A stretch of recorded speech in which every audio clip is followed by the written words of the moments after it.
Guys welcome to our YouTube channel let's learn with Abhishek. तो आज के वीडियो में हम बात करेंगे electric field intensity due to uniformly charge rod. Video start करने से पहले ही बता दे गाइस, हो सकता है ये वीडियो थोड़ा लंबा हो जाए क्योंकि इसमें समझाना बहुत है। स्टे ट्यून, मेरे साथ रहिए, एकदम देखते रहिए आखिर तक, तभी आप आखिर में पूछे गए सवालों का जवाब दे पाएंगे। टकटकी लगा के देखना है, अगर आप नहीं देखेंगे तो समझ नहीं पाएंगे और फाइनली क्वेश्चन जो पूछा जाएगा आपके वीडियो के एंड में वो आप नहीं बता पाएंगे। इसलिए आप इसको ध्यान से देखिएगा और इस टॉपिक को समझने के लिए जो जो चीज़ का ज़रूरत रहेगा वो सब हम पहले एक्सप्लेन करेंगे।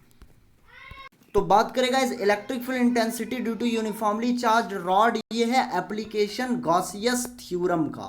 वीडियो स्टार्ट करने से पहले एक बार गॉसियस थ्योरम बता देते हैं हमारे न्यू व्यूअर्स के लिए, ताकि वो भी इस टॉपिक को बहुत ही आसानी से समझ सके।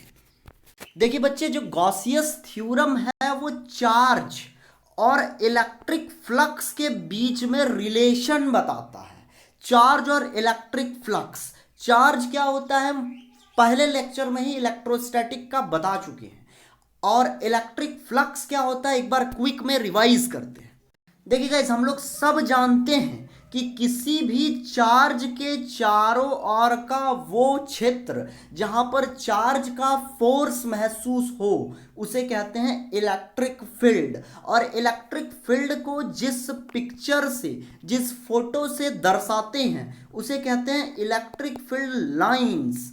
और अगर हम बात करेगा इसकी, जो इलेक्ट्रिक फील्ड लाइंस हैं वो किसी ना किसी सरफेस से ही पास होंगे। हम properties of electric field lines में आपको पढ़ाए थे कि ये स्ट्रेट लाइन भी हो सकते हैं या कर्व्ड लाइंस भी हो सकते हैं। तो मान के चलिए कि इलेक्ट्रिक फील्ड लाइंस किसी भी सरफेस से होकर के पास हो रहे हैं, तो ये स्ट्रेट भी जा सकते हैं या ऐसे ऐसे कर्व्ड सरफेस, कर्व इधर उधर होकर के भी जा सकते हैं। मतलब यहां पर बहुत सारे ऐसे लाइन होंगे जो 90 डिग्री का एंगल बनाएंगे, लेकिन बहुत सारे ऐसे भी होंगे जो 90 डिग्री का एंगल नहीं बनाएंगे। अब वैसा इलेक्ट्रिक फील्ड लाइंस जो 90 डिग्री का एंगल बनाते हैं उन्हें हम कहते हैं इलेक्ट्रिक फ्लक्स, उन्हें कहते हैं इलेक्ट्रिक फ्लक्स। अब देखिए कि इलेक्ट्रिक फ्लक्स और चार्ज के बीच में कैसे रिलेशन बताता है हमारा गॉसियस थ्योरम। मान के चलते हैं गाइस कि कोई बॉडी है, उसमें क्यू चार्ज है और इसमें इलेक्ट्रिक फील्ड लाइंस पास हो रहे हैं। तो बहुत सारे ऐसे भी इलेक्ट्रिक फील्ड लाइंस होंगे जो 90 डिग्री के एंगल पर पास करते होंगे, मतलब यहां भी इलेक्ट्रिक फ्लक्स होंगे। तो इलेक्ट्रिक फ्लक्स और चार्ज में क्या रिलेशन है ये हम देखते हैं गाइस। हम लोग सब जानते हैं इलेक्ट्रिक फ्लक्स को फाई से दर्शाते हैं और इसका फॉर्मूला होता है E डॉट डी एस, मतलब electric field intensity dot area vector. अब इसको अगर हम देखें तो ये छोटा सा फ्लक्स है। अब ये छोटा सा फ्लक्स क्यों है? क्योंकि ये एरिया छोटा सा है। इसको समझते हैं गाइस। जैसे देखिए ये एक बहुत बड़ा एरिया है, इसके छोटे से एरिया में यहां पर जो टोटल एरिया में पास होगा वो फाई फ्लक्स होगा। मान लीजिए छोटा सा एरिया लेके चलते हैं तो छोटा सा फ्लक्स होगा डी फाई। मतलब अगर पूरा एरिया में पास हो तो फ्लक्स पूरा, और लेकिन अगर छोटा सा एरिया में डीएस एरिया में पास हो तो फ्लक्स हो जाएगा छोटा सा। तो फ्लक्स का फॉर्मूला होता है guys E S, electric field intensity into area, लेकिन छोटे से फ्लक्स के लिए ई इंटू डी एस। अब ये छोटा सा फ्लक्स निकल गया। अब इसको अगर हमको कंप्लीट निकालना है तो हम लोग सब जानते हैं कि मैथमेटिक्स का एक ऐसा ब्रांच जिसमें छोटे चीज को बड़ा किया जाता है उसे हम कहते हैं इंटीग्रेशन। मतलब यहां पर करेंगे हम इंटीग्रेशन। अब यहां इंटीग्रेशन किसका हो रहा है? एरिया का। तो जब कभी भी एरिया का इंटीग्रेशन होता है इसे हम कहते हैं सरफेस इंटीग्रेशन। अब इंटीग्रेट कर दिए तो ये पूरा कंप्लीट हो गया, मतलब कंप्लीट फ्लक्स निकल गया। मतलब complete flux phi is equal to, क्योंकि अगर हम डी फाई का इंटीग्रेशन करें तो फाई आएगा, और ये है ई डी एस, इसका इंटीग्रेशन, ये निकल गया टोटल फ्लक्स। अब देखिए गाइस, ये हम मान के चले थे कि बॉडी में क्यू चार्ज है और फ्लक्स अभी हमने निकाला ई डॉट डी एस, इसका इंटीग्रेशन। अब देखिए इन दोनों के बीच में क्या रिलेशन है। गॉसियस थ्योरम ये कहता है कि अगर किसी बॉडी में जितना चार्ज है उसको अगर हम एब्सोल्यूट परमिटिविटी एप्सिलॉन नॉट से डिवाइड कर दें तो जो मेरा टोटल नंबर आएगा वो होगा टोटल इलेक्ट्रिक फ्लक्स के बराबर।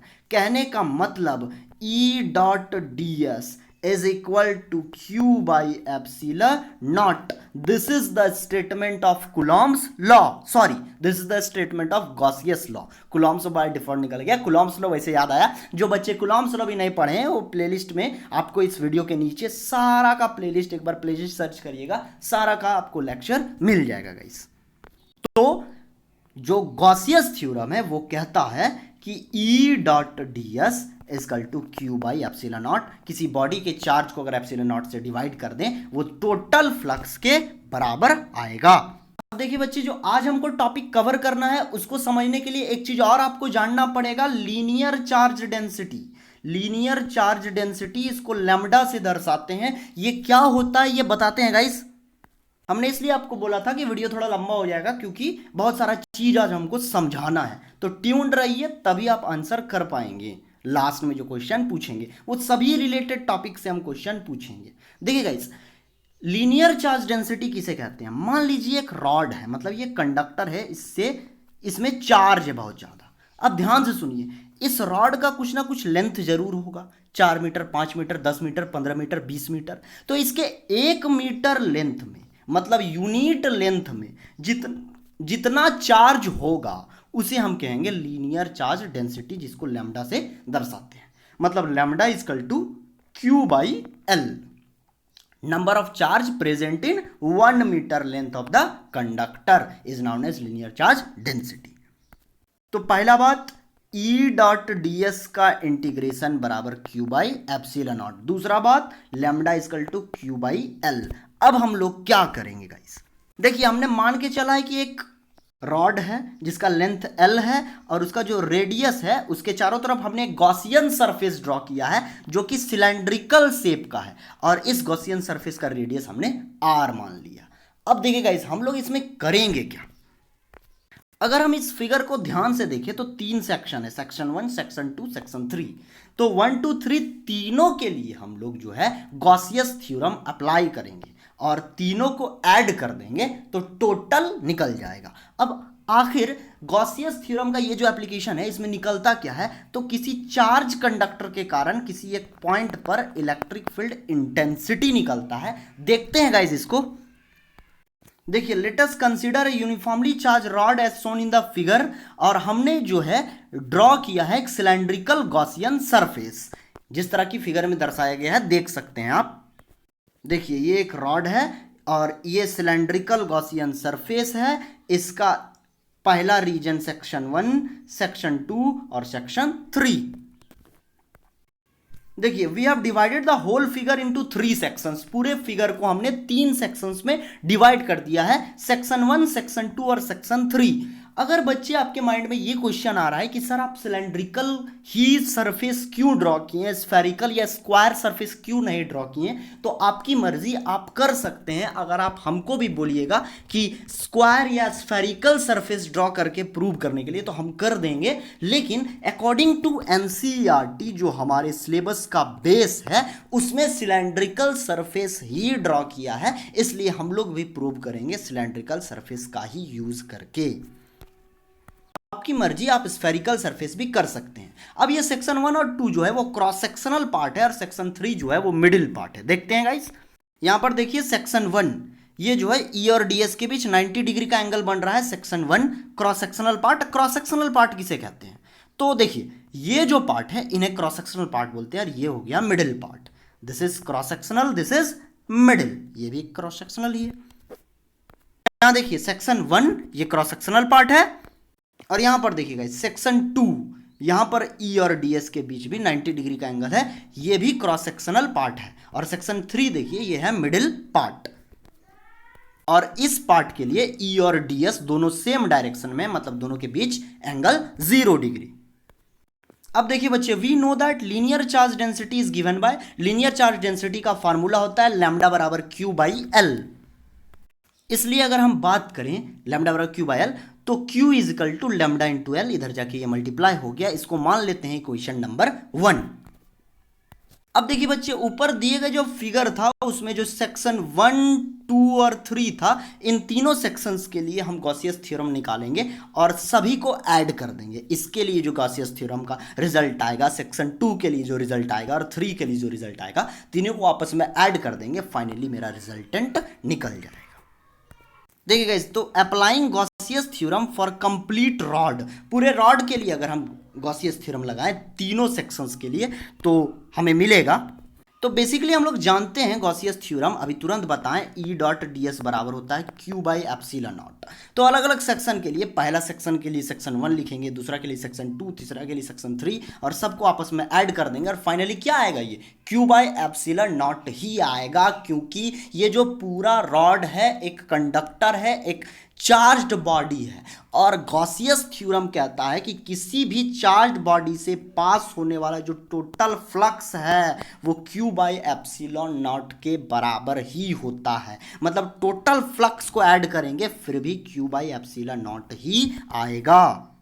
तो देखिएगा, इस ई डॉट डी एस पहला के लिए फ्लक्स, ई डॉट डी एस दूसरा सेक्शन का फ्लक्स, ई डॉट डी एस तीसरा सेक्शन का फ्लक्स, और तीनों को ऐड करेंगे तो आएगा क्यू बाई एप्सिलॉन नॉट। और ई और डी एस के बीच में डॉट प्रोडक्ट है, डॉट हटता है तो कॉस थीटा लगता है, इसलिए ई D S cos theta for section 1, E D S cos theta for section 2, E D S cos theta for section 3, सभी को आपस में ऐड करेंगे तो ये इक्वल टू आएगा क्यू बाई एप्सिलॉन नॉट। अगर देखेंगे इस, तो सेक्शन 1 में ई और डी एस के बीच 90 डिग्री, मतलब सेक्शन 1 के लिए theta equal to 90 degree. Section 2 के लिए भी देखें तो ई और डी एस के बीच 90 डिग्री, मतलब 2 के लिए भी थीटा बराबर 90 डिग्री। सेक्शन 3 के लिए अगर देखेंगे इस, तो ई और डी एस के बीच 0 डिग्री, मतलब सेक्शन 3 के लिए थीटा बराबर 0 डिग्री। तो सेक्शन 1 के जगह यहाँ अगर हम 90 डिग्री बैठाएं, 2 के जगह 90 डिग्री बैठाएं, 3 के जगह 0 डिग्री बैठाएं, तो क्या होगा इसका रिजल्ट? अगर समझ में आ रहा है तो ठीक है, नहीं समझ में आ रहा है कमेंट सेक्शन में पूछिए, बार बार, जितना बार पूछिएगा आपको हम बार बार रिवाइज करवाएंगे। आज हमने गॉसियस थ्योरम रिवाइज करवाया। एक बच्चे ने पूछा था सर गॉसियस थ्योरम का एक वीडियो और बना दीजिए, तो हमने बोला कोई दिक्कत नहीं बाबू, एक बार फिर से हम जो है इसका रिवाइज करवा देंगे जब आपको पढ़ाएंगे इसका एप्लीकेशन, दूसरा एप्लीकेशन। तो फाइनली पहला एप्लीकेशन खत्म हो चुका है। तो अगर इस वीडियो में कोई डाउट होता है तो बताइए डाउट कहाँ है, इसको नेक्स्ट लेक्चर में हम लोग सुधार लेंगे गाइस। तो देखिए, सेक्शन 1 के लिए थीटा 90 डिग्री, सेक्शन 2 के लिए थीटा 90 डिग्री, और सेक्शन 3 के लिए अगर थीटा 0 डिग्री बैठाएं तो हमें मिलेगा, देखिए गाइस, 90 90 0, तो हमें मिला E dot E D S cos 90, ई डी एस कॉस 90 और ई डी एस कॉस 0 बराबर क्यू बाई एप्सिलॉन नॉट। हम लोग सब जानते हैं बच्चे कि cos 90 का वैल्यू होता है 0 और cos 0 डिग्री का वैल्यू होता है 1, इसलिए cos 90 की जगह 0, cos 90 का जगह 0 और cos 0 के जगह 1। तो इस तरह हमारा रिजल्ट ये आया, और ई डी एस इंटू 0 बराबर हो जाता है 0। एक बार फिर से देख लीजिए आप, देखिए इस जगह cos 90 की जगह पर 0, cos 90 का जगह पर 0, cos 0 के जगह पर 1 अगर बैठाएंगे तो हमको फाइनल रिजल्ट मिलेगा। ये अगर 0 से मल्टीप्लाई हुआ तो ये पूरा टर्म 0, ये पूरा टर्म 0, और ये टर्म आएगा ई डी एस इंटू 1 करेंगे तो यही बच जाएगा, बराबर आ जाएगा क्यू बाई एप्सिलॉन नॉट। देखिए बच्चे, 0 प्लस ई डी एस सेक्शन 3 के लिए बराबर क्यू बाई एप्सिलॉन नॉट। तो फाइनली ये 0 0 खत्म हो गया, बचा ई डी एस बराबर क्यू बाई एप्सिलॉन नॉट। यहाँ पर ई जो है वो कांस्टेंट है, इंटीग्रेशन कर रहे हैं, डी एस का आया Q by epsilon not. Constant निकालने का तरीका प्रीवियस 2-3 लेक्चर से हम आपको समझाए हैं, एक बार फिर से आज लास्ट रिवाइज करवा देते हैं कांस्टेंट निकालने के तरीके को। देखिए गाइस, अगर यहाँ x रहे, x स्क्वायर रहे, x रहे, और तो यहां पर कांस्टेंट निकालने बोला जाए इंटीग्रेशन में, तो देखिए d के साथ कौन सा टर्म है, x, और पीछे कौन सा टर्म है, x स्क्वायर, मतलब ये भी जो टर्म है कहीं ना कहीं वो x का ही टर्म है। मतलब जो टर्म हमारा d के साथ रहे वही टर्म अगर पीछे होगा तो वो कांस्टेंट नहीं होगा, उसके अलावा कोई दूसरा टर्म अगर पीछे रहे तो वो कांस्टेंट होगा। फॉर एग्जाम्पल यहाँ अगर z रहे, तो ये तो x का टर्म नहीं है, तो z क्या हो जाएगा, कांस्टेंट, बाहर निकल जाएगा। आई होप अब आप याद रखेंगे। तो इस तरह से यहां देखिएगा, इस E D S integration equal to Q by epsilon naught. E constant है, बाहर निकल गया, इंटीग्रेशन ऑफ डी एस बराबर क्यू बाई एप्सिलॉन नॉट। और ds को इंटीग्रेट करेंगे, हम लोग सब जानते हैं कि dx का इंटीग्रेशन x होता है, तो ds का इंटीग्रेशन s होगा, सॉरी गाइस।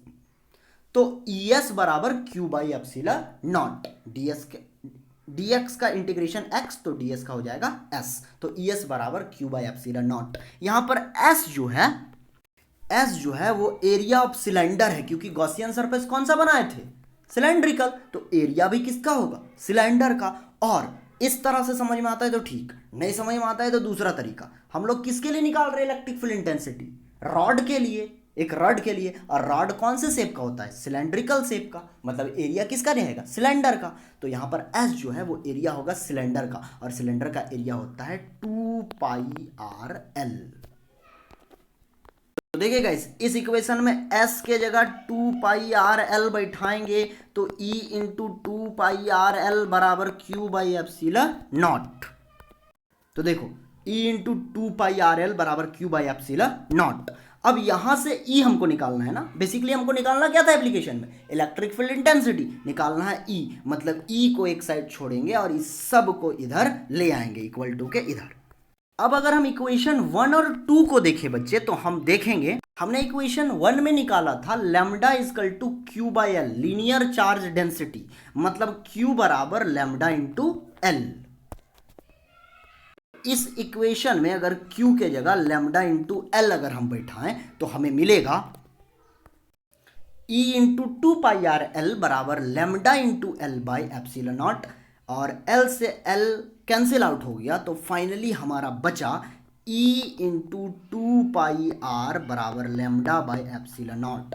और अगर इस 2πr को इधर हम मल्टीप्लाई में है, इधर डिवाइड में ले जाएं, तो हमें मिलेगा E बराबर 1/2πr lambda by epsilon not.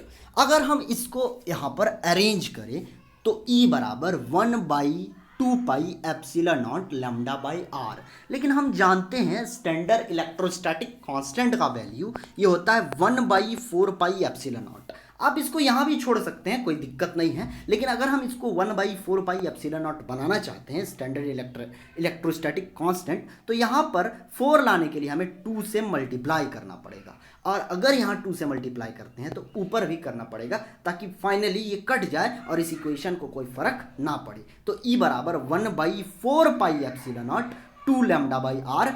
इस 1/4π एप्सिलॉन नॉट की जगह के भी आप लिख सकते हैं, मतलब आप इसमें लिख सकते हैं E बराबर k2 लैम्डा बाई आर। इससे अलग अलग कॉम्पिटिटिव लेवल का बहुत सारा क्वेश्चंस न्यूमेरिकल आपका सॉल्व हो जाएगा गाइस। और एक चीज, कल आपका पक्का न्यूमेरिकल का सेट आएगा। वीडियो थोड़ी लंबी हो सकती है, 30 मिनट 30 से 40 मिनट की भी हो सकती है। बहुत सारे न्यूमेरिकल्स डील करने हैं और हर संडे को आपके पास न्यूमेरिकल्स पहुंचते चलेगा गाइस। अब स्टार्ट करते हैं क्वेश्चन। तो खत्म हुआ हमारा topic, this is the required expression for the electric field intensity. अब क्वेश्चन, पहला क्वेश्चन आपके माइंड में आता होगा, सिलेंड्रिकल सरफेस का यूज क्यों करते हैं? तो इसका सिंपल सा आंसर आप जान सकते हैं कि हम लोग किसके कारण निकाल रहे हैं इलेक्ट्रिक फील्ड इंटेंसिटी, एक रॉड के कारण। और रॉड कैसे शेप का होता है, सिलेंड्रिकल शेप का, इसीलिए हम लोग सिलेंड्रिकल स्फेरिकल सरफेस का यूज किए हैं, पहला। दूसरा क्वेश्चन आपके माइंड में आ सकता है, लीनियर चार्ज डेंसिटी का यूज क्यों किए? तो यहां पर रॉड था और हम लोग जानते हैं कि रॉड के लिए एरिया से ज्यादा बड़ा होता है लेंथ, इसलिए लेंथ के कारण जो डेंसिटी होता है उसके लिए हम लोग लगाते हैं लीनियर चार्ज डेंसिटी।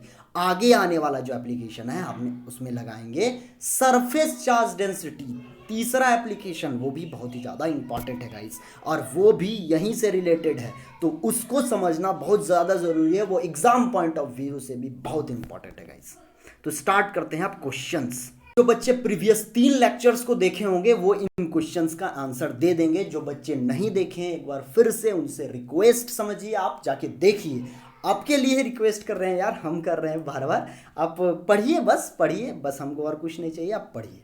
तो पहला question, state and prove Gauss's theorem in electrostatics. हाँ, यहाँ पर हमने इलेक्ट्रोस्टैटिक्स इसलिए यूज किया क्योंकि हम मैग्नेटिज्म में यूनिट नंबर 3 में भी पढ़ाएंगे गॉसियस थ्योरम, वो होगा मैग्नेटिज्म के लिए। तो जो बच्चा जिसने क्वेश्चन पूछा था, आप भी इसको जाकर के आप ट्राई कीजिए, आपको तो समझ में आ गया कि गॉसियस थ्योरम जो है फ्लक्स और चार्ज के बीच रिलेशन बताता है। अगर किसी बॉडी में जो टोटल चार्ज है उसको एप्सिलॉन नॉट से, एप्सिलॉन नॉट का वैल्यू होता है 8.85 इंटू 10⁻⁻12, उससे डिवाइड कर देंगे तो वो उतना ही के बराबर आएगा जितना उसमें टोटल इलेक्ट्रिक फ्लक्स होगा।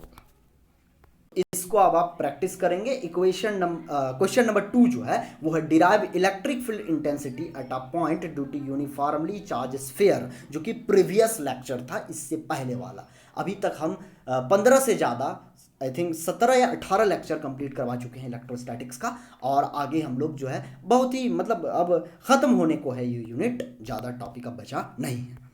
हमारा जो तीसरा क्वेश्चन है, इंपॉर्टेंट क्वेश्चन आज का, वो है derive electric field intensity due to at a point due to a uniformly charge rod, जो हमने अभी आपको पढ़ाया। तो ये तीनों क्वेश्चन आप बनाइएगा और बना करके कहाँ पोस्ट करना है, ग्रुप में, जो फेसबुक का ग्रुप है साइंस जोन, उसमें आप ऐड हो सकते हैं। बहुत सारे मेंबर उसमें ऐड हो चुके हैं, रेगुलर क्वेश्चन उसमें पोस्ट किया जाता है। तो वीडियो अगर पसंद आता है गाइस तो लाइक कीजिए, नहीं पसंद आता है तो डिसलाइक कीजिए। डिसलाइक क्यों किए कमेंट सेक्शन में जरूर बताइए। एक चीज़ और, जो जितने भी बच्चों को डाउट था उनका डाउट क्लियर हुआ या नहीं, अगर हुआ तो यस लिखिए कमेंट सेक्शन में, नहीं हुआ तो नो लिखिए। फिर से एक बार रिवाइज करवाएंगे और मेरी गारंटी है तब तक आपको पढ़ाते रहेंगे जब तक आपके माइंड में पूरी क्लियर नहीं हो जाता है guys. Thank you, thanks a lot. मिलते हैं फिर नेक्स्ट लेक्चर में, और अगर पसंद आता है तो शेयर कर दीजिए गाइस, शेयर कर दीजिए, जिससे कि हमारा जो है थोड़ा सा मोटिवेशन बढ़ता रहेगा गाइस। थैंक्स अलॉट, मिलते हैं नेक्स्ट लेक्चर में। God bless you all.